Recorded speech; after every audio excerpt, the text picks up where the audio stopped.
Hello and welcome to another Session Spotlight. I'm Sav, and here's a look at some of the many things Pennsylvania Senate Democrats have been up to in and around the Capitol. On Monday, Senator Sewell joined House Democrats and the Pennsylvania Commission on LGBTQ Affairs to kick off Pride Month by calling for the swift passage of the Fairness Act. HB 300 would add sexual orientation and gender expression protections to current anti-discrimination statutes. House and Senate Democrats later rallied on the front Capitol steps to protect Medicaid and SNAP funding and to call on Republicans to break their silence on the catastrophic impacts that Trump's budget proposal, which passed the U.S. Congress on May 22nd, would have on Pennsylvanians' lives. Senators Jay Costa, Vincent Hughes, and Art Haywood offered remarks. Lending their support to the rally was Senator Carolyn Committa, Senator Judy Schwenk, Senator Tim Carney, Senator Nikhil Sewell, Senator Lindsey Williams, Senator Sharif Street, Senator James Malone, Senator Maria Collette, Senator John Kane, and Senator Amanda Cappelletti. Senator Cappelletti went on to join a Medicare Matters rally to draw attention to the impacts that cuts would have on individuals with disabilities and their ability to receive care, medication, and equipment should federal funding cease.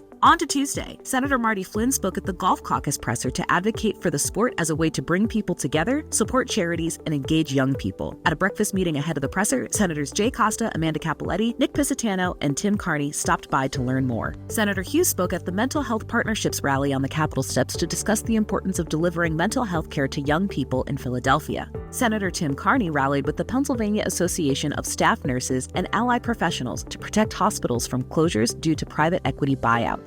And Senator Collette lent her voice to support social workers at a rally in the Rotunda. During the Senate Law and Justice Committee, Senator Fontana's bill, SB 307, passed unanimously. This bill amends the PA Amber Alert System law to establish the Purple Alert System to notify the public if an individual with an intellectual disability is reported missing. Later, during State Government Committee, two of our members' bills were reported unanimously. Senator Street's bill, SB 71, would rename the Pennsylvania Judicial Center as the Chief Justice Robert N.C. Nix Jr. Judicial Center, and Senator Costa's SB 181 would amend the election code to allow residual funds of terminated political action committees to be donated to nonprofit organizations. In a sweet start to our Wednesday, Senator Judy Schwenk and Senator James Malone joined a Dairy Month kickoff presser to celebrate Pennsylvania's dairy farmers and call for continued support for local farms. Members went on to enjoy farm show milkshakes provided by the Dairymen's Association throughout the day. Senators Nikhil Sewell, Lindsey Williams, Sharif Street, and Tim Carney joined a rally with Transit for All PA to call for full funding for buses and trains ahead of the June 30th budget deadline.